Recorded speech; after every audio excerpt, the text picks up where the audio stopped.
coming from the No Fun Room on the Imperial Star Destroyer Inexorable. Oh no! This is James Nimmons And Dave Ward. and Popsatellite.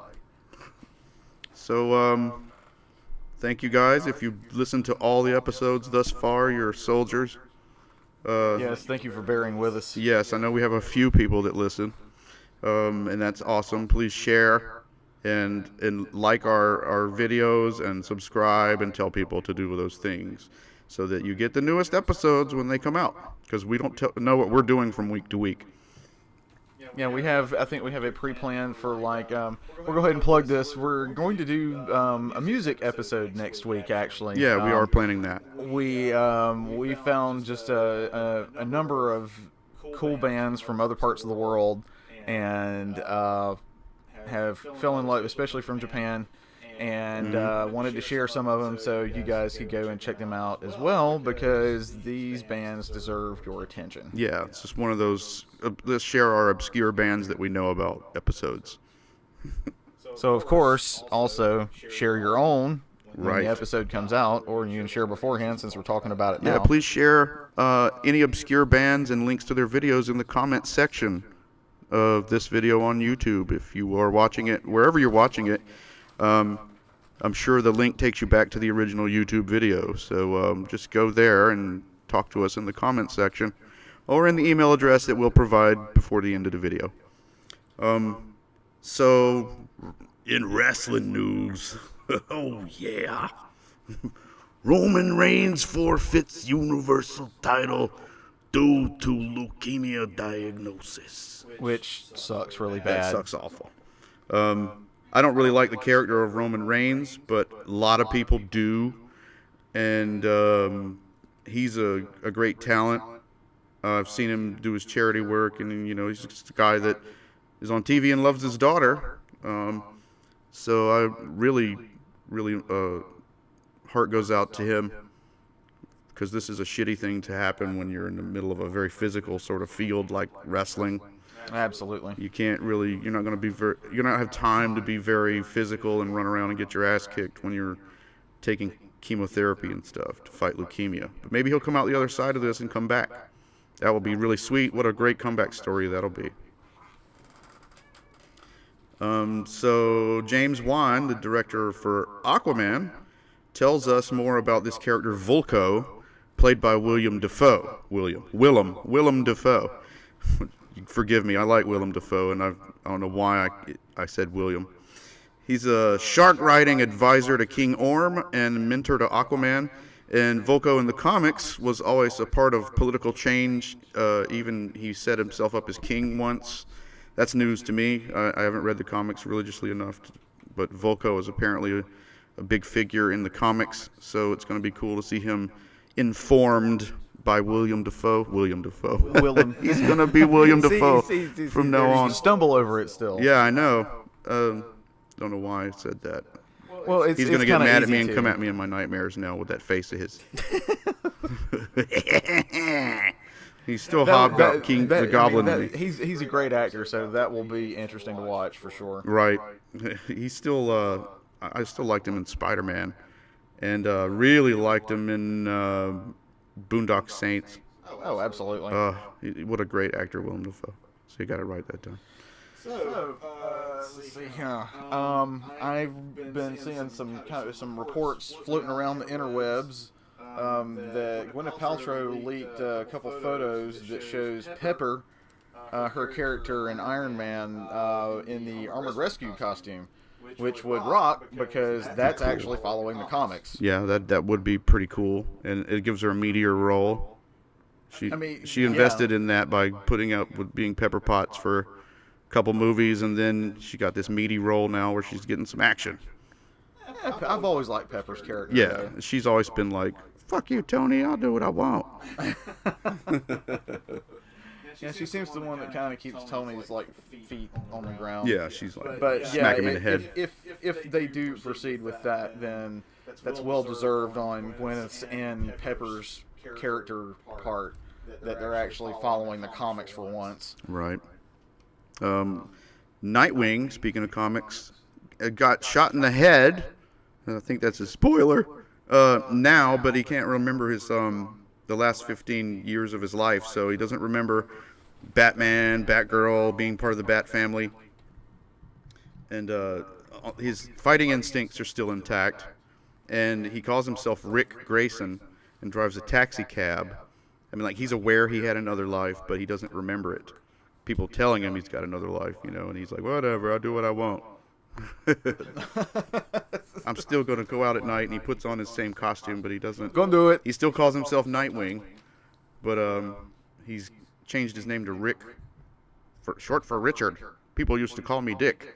Yeah, and I'll just go ahead and throw this in there. There's a new Superman, you know, and if this is old news, I'm sorry, but the new Superman wears blue jeans with these patches on his knees and combat boots and a Superman t-shirt, and he's got this cape that goes down to about his belt or his butt, and he's been in Elseworlds, and he's playing very out front in this developed dark universe, one of these dark universes in DC. Well, I guess it's good that DC's putting that type of Superman in the Elseworlds, because that would be the only place he would really belong. Right, but for a while they're just gonna. It looks like they're gonna concentrate on his title. You know, the Superman title happening in the dark universe. But it looks like DC has also expanded their Elseworlds theme, and since their TV series have been doing way better than their movies. As of late, as of ever, they're doing an Elseworld in Green Arrowverse. Cool. Arrow's cool. Yeah, it's going to introduce Batwoman, Lois Lane, Superman, and actually for you nostalgia freaks, they're actually adding in John Wesley Shipp's version of The Flash, which was actually a pretty good that was 90s show. Flash, right? But yeah, that was the 90s Flash. But it says, since Elseworlds refers to the out-of-continuity comic stories that partially constitute the DC universe, leave it to DC to come up with something like that. It automatically includes that 1990s Flash and also the Constantine series that was on NBC. So I never watched the Constantine series. Neither did I. I think I might have watched the first episode or two, but it doesn't stick out in my memory. I know I did it, but I don't remember it at all. There's so many shows to watch. I don't even remember how many seasons that it went. Well, I mean, my friend liked it. My friend Ben likes it. He's a good source for other geeky things that I don't have time to watch. He watches that stuff, but he likes the Constantine show. So that's a good endorsement as far as I'm concerned, but that's my universe. So YouTube has been censoring live streams, and there's photo evidence of it. You can just, look it up. I'm not going to put any up here. It's not worth my time. They repeal, net neutrality, and, then they start going in and censoring stuff. Oh, the government's not going to do it, but the corporate entities are. Someone took a picture where you have to have a wrench, which is like a little thing that appears beside your name on YouTube. You have to have a wrench, and if you're during the live stream, you can see that comment was deleted by the YouTube team or something like that. See, that's vetting. Yeah, and people are like chatting in real time on the live stream, and their comments are being deleted. I mean, it doesn't matter if they're being a bunch of hateful bigots in their private room or wherever it is they go. They have the right to say whatever vile things they want to, because who's to say what is vile? Sooner or later, it'll be other stuff. Naturally. So if you can censor one idea, you can censor any idea. Because all you got to do is pretend that it makes you feel bad. But it's gonna hurt somebody. Maybe YouTube will quit. I mean, they make waves like this every so often. They make big mistakes that affect lots of YouTubers, and then they try to. Usually, they try to rectify it. Oh, the mea culpa. Here you go. Here's something for free that'll only last about 6 months until you forget. Well, they still demonetize loads of videos and stuff. So that's that. We haven't monetized this channel yet, but you just wait. You just wait. We'll click that button one day when we have a bunch We'll need of some money subscribers. eventually, but we don't need terribly large We amounts. need to actually set up our Patreon is what we need to do. Yeah. Yeah. Anybody has any tips on how to run your Patreon out there, please let us know what things you should look out for. Let's see. What else? And actually, we're going to take this slight break because we're going to honor Joe Rogan and Doug Benson. You could just hit the space bar, too. No, we'll just leave it live. Because you're going to hear it. You can cut it out later. Whatever. I kind of want to leave it in. Well, that's what she said.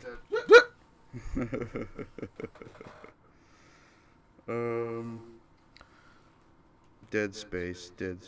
Well, it's, you talk about all the conglomerate TV or media that's going on. It's not just YouTube, but Disney's trying to gobble up everything that Amazon's not getting a hold of. Right. That's probably why they canceled Luke Cage.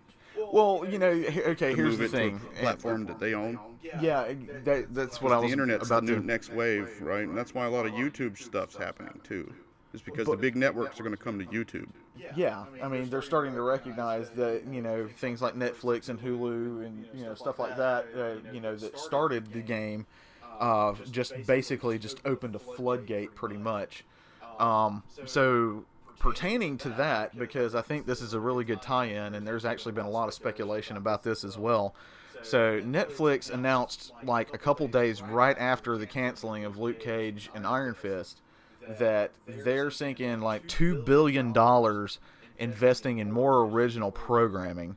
That coinciding. Yeah, that coinciding with that, saying that since Disney owns the majority of Fox properties and Hulu is part of that they're gonna, they're discreetly moving those franchises away from Netflix in preparation for rebooting them on either Disney's new streaming service or Hulu.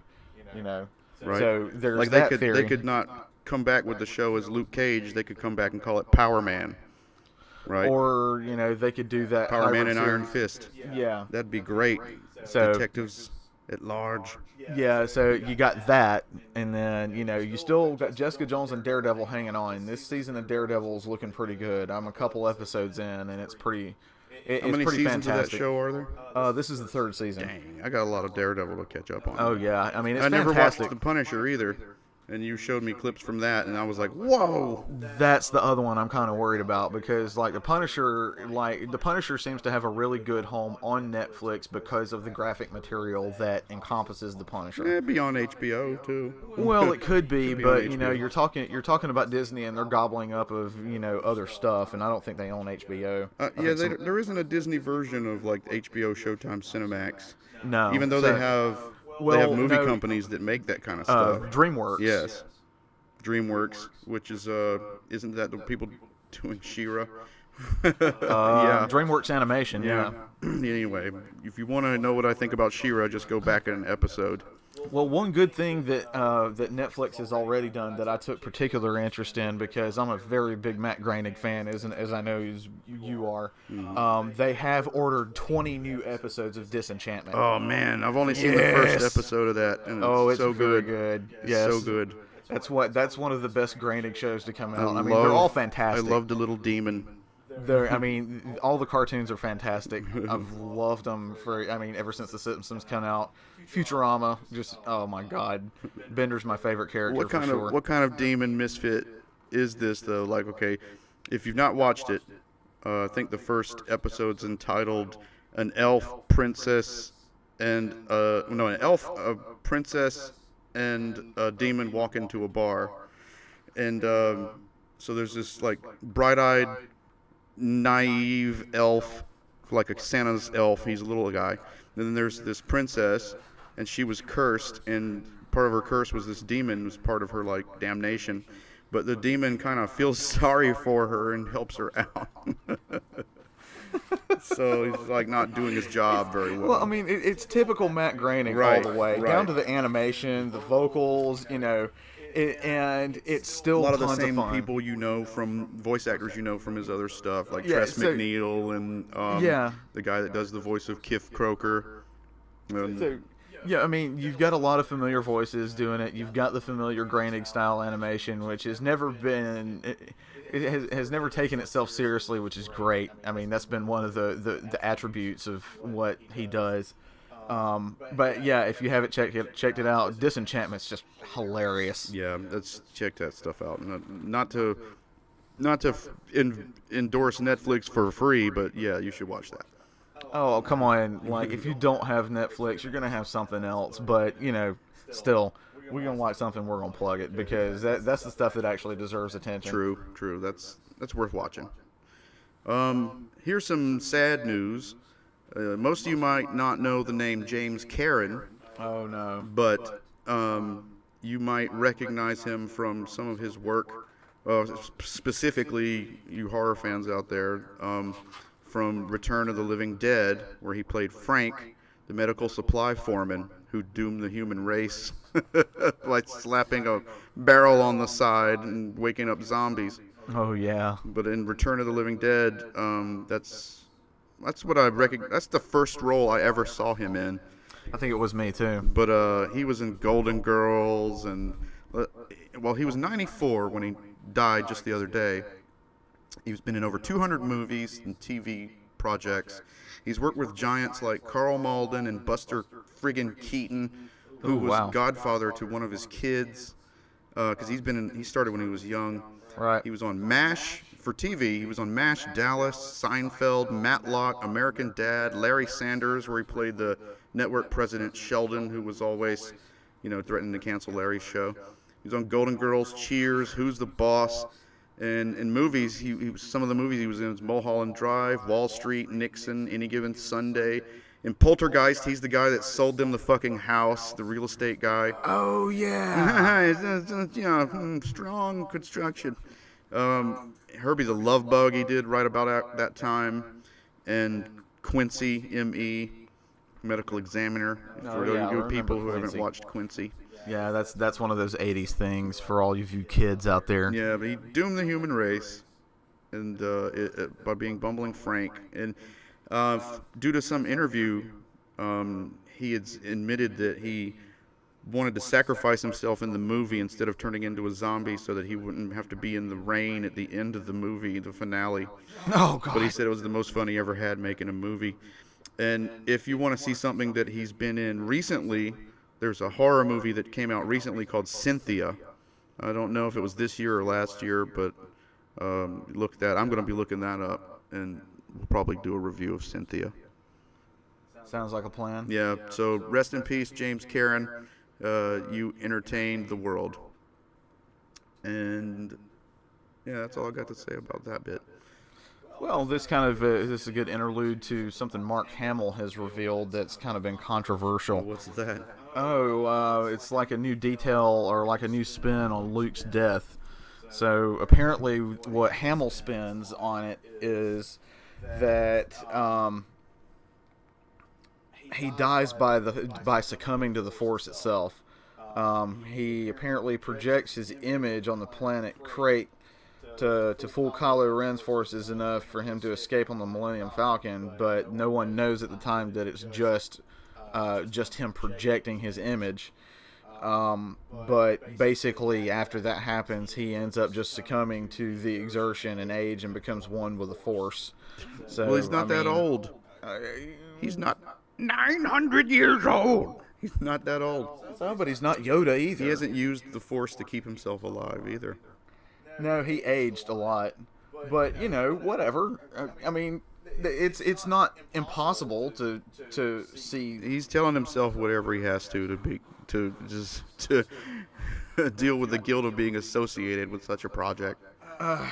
He had problems with it early on. We all knew that. Yeah. But so did a lot of people have problems with it. So, I mean, but I would rather accept that than even though it's very implausible, it's less implausible than the shit that he did in the movie, which was just gave up. Well, okay. Here's a good comparison. I'm still pissed off at how Obi-Wan got killed. Really? Well, I mean, okay. Obi-Wan did the same thing apparently. Yeah, he had Vader he had Vader on the rocks. Come on now. I don't know about all that. All of a sudden, my attention's diverted. What? Boom. No. He didn't. No, he took that blow on purpose. That's what I'm saying. It's He like, didn't even take the blow. He disappeared before the blow struck his clothes. so I mean, it's not impossible to think that Luke would do the same thing. And Vader walks 2 steps forward to make sure there's no little tiny Obi-Wan inside the clothes and stomps on him with his toe. If you notice that in the movie, he walks forward Yes. like step. Like, yeah, let me flatten that completely out. Yeah, we're gonna make sure this No one's mist gone. left over. So yeah, I mean, I'm still angry about that. It's like, why did you do that? Yeah, I know. That was a shocker. Ben! And it fucked with Luke, too, apparently. Well, obviously. I think he did it so that he could always be with Luke and they wouldn't be separated. You know, so because he always showed up at just the right time to help Luke deal with the problem. And pity he didn't show up to talk him into killing himself.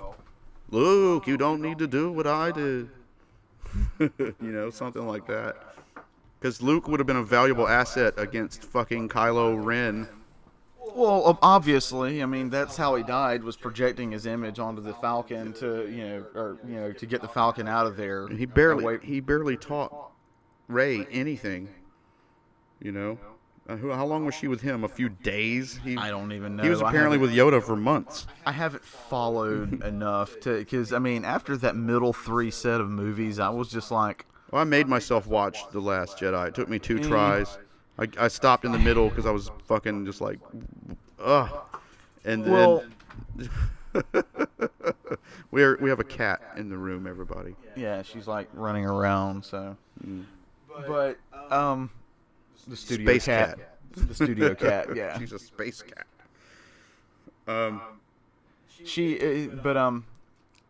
You know, after those middle 3 movies, I was just like, this is so lackluster. This is like not what I was expecting. So, aside from the side movies like Solo and Rogue One, I haven't watched any of what would be considered the other 3 of the trilogy. I really am. So you've never seen Revenge of the Sith? No. That's really good. It's actually, and I'm a person who's read a lot of Star Wars novels and played Star Wars the role-playing game and all that kind of stuff. And I think that Revenge of the Sith, the 3rd installation, is probably one of the best Star Wars movies ever made. I changed my stance on those prequels. That one was pretty good. It had everything I've ever wanted to see in a Star Wars movie. The Senate, it had Yoda jumping around, fighting. It had all kinds of good shit. I did see that one. Like Capital ship crashes. Those 3 that I did watch. Okay. It's just what's coming out now. Oh, is these. The final ones I've not watched because of those middle 3 that I'm just like, Now, Revenge of the Sith, I'll tell you, I will say, action-wise, is the best one of the bunch. It's the best one. It's the best one of the bunch, but the storyline is still, it's like, No! Well, it's still so, yeah, exactly. It's just so lackluster because you have, I mean, if you followed it from the beginning, you know, as old as we are, or if you had been introduced to it by your parents, whatever, you know, You've seen the first 3, which is presumably the middle or last 3, whatever. They're technically the middle 3. So you see those first, and then you get into these what's supposed to be the first 3.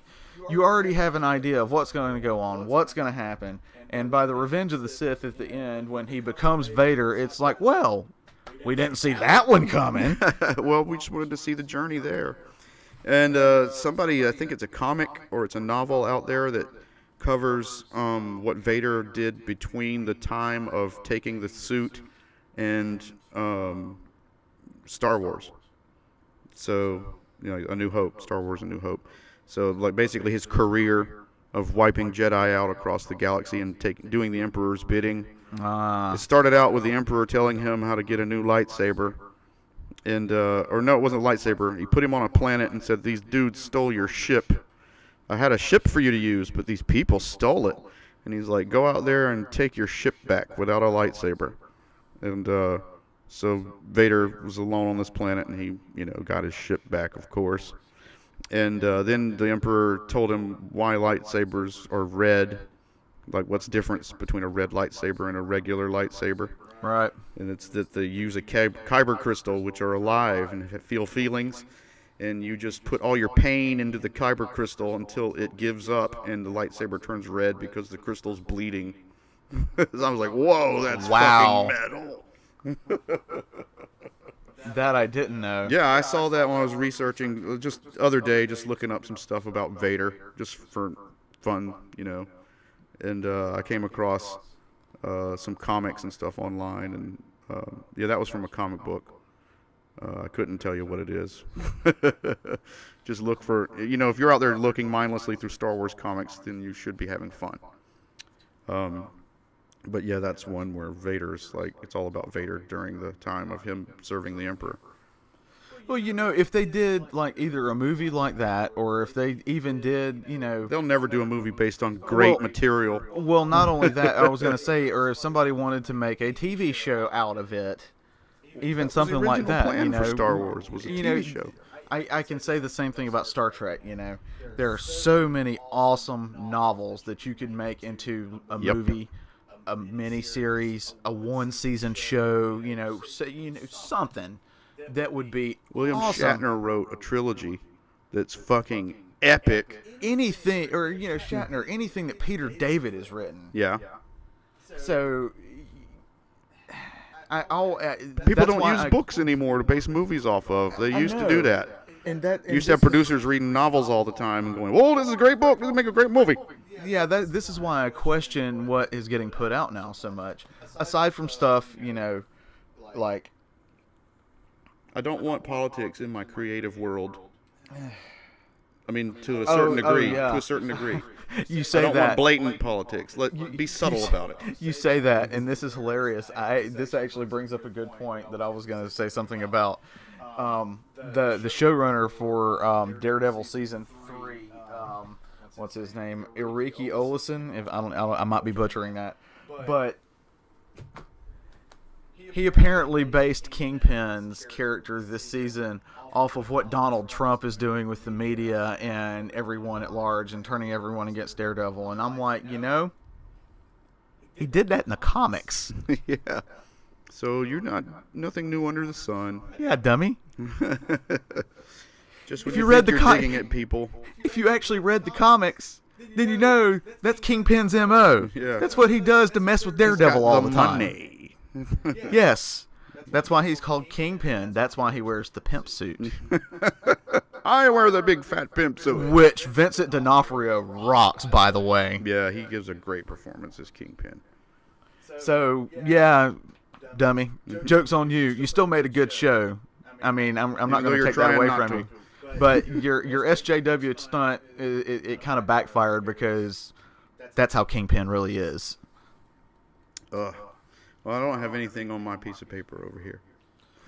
Yeah, I think we're about done for this episode. Sure enough. Tune in next week for the music episode. Yeah, I don't want them to start this garbage scowl or anything on us. This cat's going to go crazy, and she wants us to end the video, so... Yeah, that's whatever. What we're going to do. Yeah, just the kitty. Whatever. But no, also, yeah, music episode next week. So if you have any suggestions or if you're listening and you actually give a crap. Yeah, please share in the comment section your obscure music that you think people need to know about. We're interested in what you guys are listening to out there. Doesn't matter what genre it is. We'll listen to it. I'll for give sure. it a listen, especially if it's interesting. Stuff that you can't find unless you just know about it. So yeah, throw your wildest, craziest, weirdest, obscure under a rock music videos at us. And we will watch it and we'll talk about it. And that does it for this episode. May you navigate the internet safely. Take it easy. See you later.